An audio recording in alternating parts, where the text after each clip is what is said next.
kembali lagi dengan saya Tiara Indrivena Simbolon dari program studi manajemen 23A. Pada video kali ini saya akan membahas materi tentang manajemen sumber daya manusia. Disimak ya. Pertama, kita akan masuk ke dalam pengertian manajemen sumber daya manusia. Secara garis besar, manajemen sumber daya manusia atau MSDM merupakan strategi yang dilakukan oleh perusahaan untuk mengelola tenaga kerjanya. Sumber daya manusia ini diarahkan dengan tujuan untuk mencapai sasaran organisasi yang telah ditetapkan sebelumnya.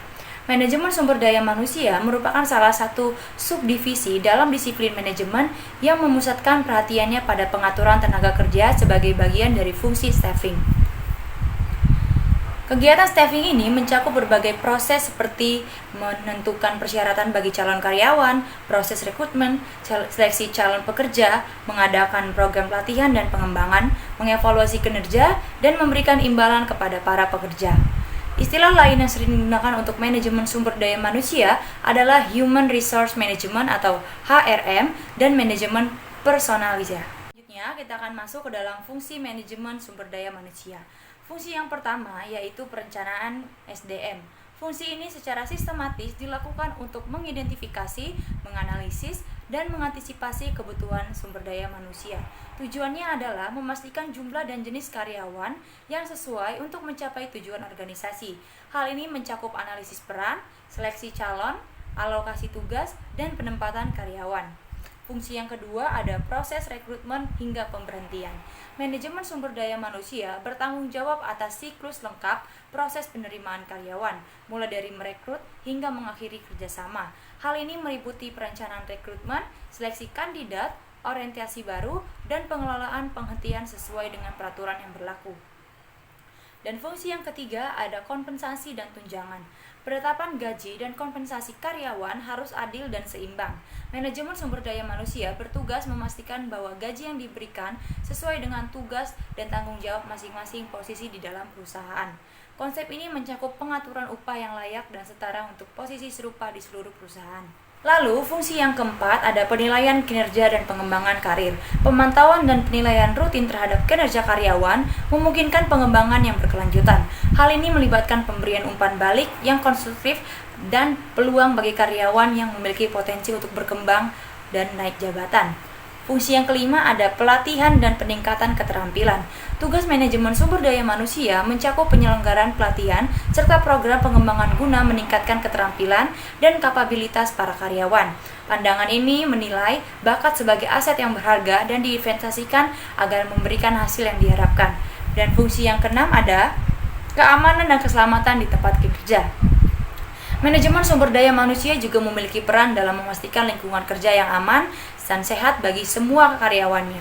Ini melibatkan perencanaan manajemen risiko, inisiatif motivasi, dan strategi pengelolaan konflik, termasuk penjaga aspek keselamatan baik di dalam maupun di luar lingkungan kerja. Dan fungsi yang ketujuh ada manajemen hubungan kerja. Tugas manajemen sumber daya manusia termasuk dalam mengelola hubungan baik antara berbagai elemen perusahaan maupun dengan individu karyawan. Ini mencakup penghormatan terhadap hak-hak karyawan, pembuatan saluran umpan balik, dan pengelolaan pengaduan, serta implementasi praktik manajemen sumber daya manusia yang adil. Selanjutnya ada tujuan manajemen sumber daya manusia.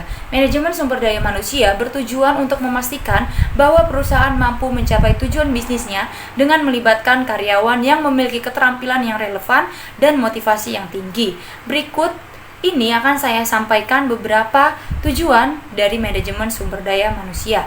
Yang pertama ada merancang sumber operasional yang efisien, termasuk proses rekrutmen, seleksi, sistem intensif, serta pelatihan dan pengembangan karyawan. Tujuan yang kedua ada membentuk sistem manajemen yang efektif dan mengakui bahwa semua elemen di dalam perusahaan berkontribusi untuk membentuk lingkungan kerja yang positif. Yang ketiga, menjamin kesetaraan peluang bagi setiap karyawan untuk berkembang di perusahaan sekaligus memberikan keuntungan bagi perusahaan. Yang keempat ada menilai dan mengakui pencapaian karyawan secara adil. Yang kelima, memastikan kesejahteraan fisik dan mental karyawan. Yang keenam, yang terakhir, menciptakan atmosfer kerja yang mendukung bagi seluruh karyawannya. Selanjutnya ada manfaat manajemen sumber daya manusia. Sumber daya manusia memiliki peran yang sangat penting dalam suatu perusahaan. Oleh karena itu, perlu dirancang dengan efektif. Saya akan sampaikan beberapa fungsi atau manfaat manajemen sumber daya manusia. Yang pertama ada optimalisasi pemanfaatan SDM yang ada. Manajemen sumber daya manusia harus mempertimbangkan karakteristik perusahaan, termasuk jumlah karyawan, masa kerja, pengetahuan, keterampilan, serta minat bakat masing-masing karyawannya. Hal ini membantu pada penempatan yang tepat dan optimal. Yang kedua ada peningkatan produktivitas karyawan. Dengan manajemen sumber daya manusia yang baik, produktivitas karyawan dapat ditingkatkan. Penempatan karyawan dalam posisi yang sesuai dengan kualifikasi dan kemampuan mereka akan meningkatkan semangat kerja. Yang kedua ada peningkatan produktivitas karyawan.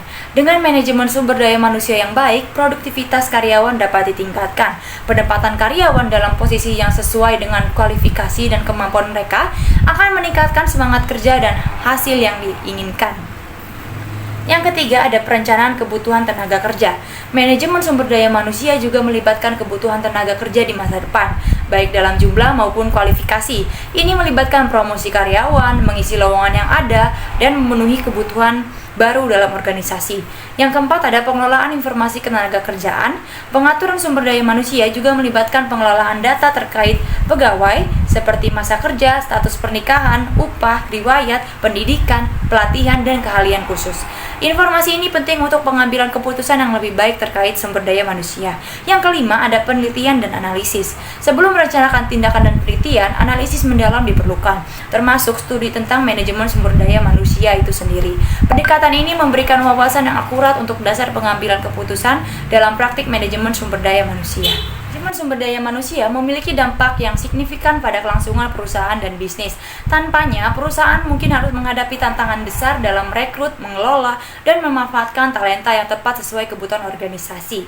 Jadi, penerapan manajemen sumber daya manusia yang efektif menjadi kunci bagi kesuksesan dan pertumbuhan jangka panjang bagi perusahaan. Sekian materi yang dapat saya sampaikan pada video kali ini. Semoga dapat bermanfaat. Jangan lupa klik tombol like, subscribe, and comment, and see you on the next video.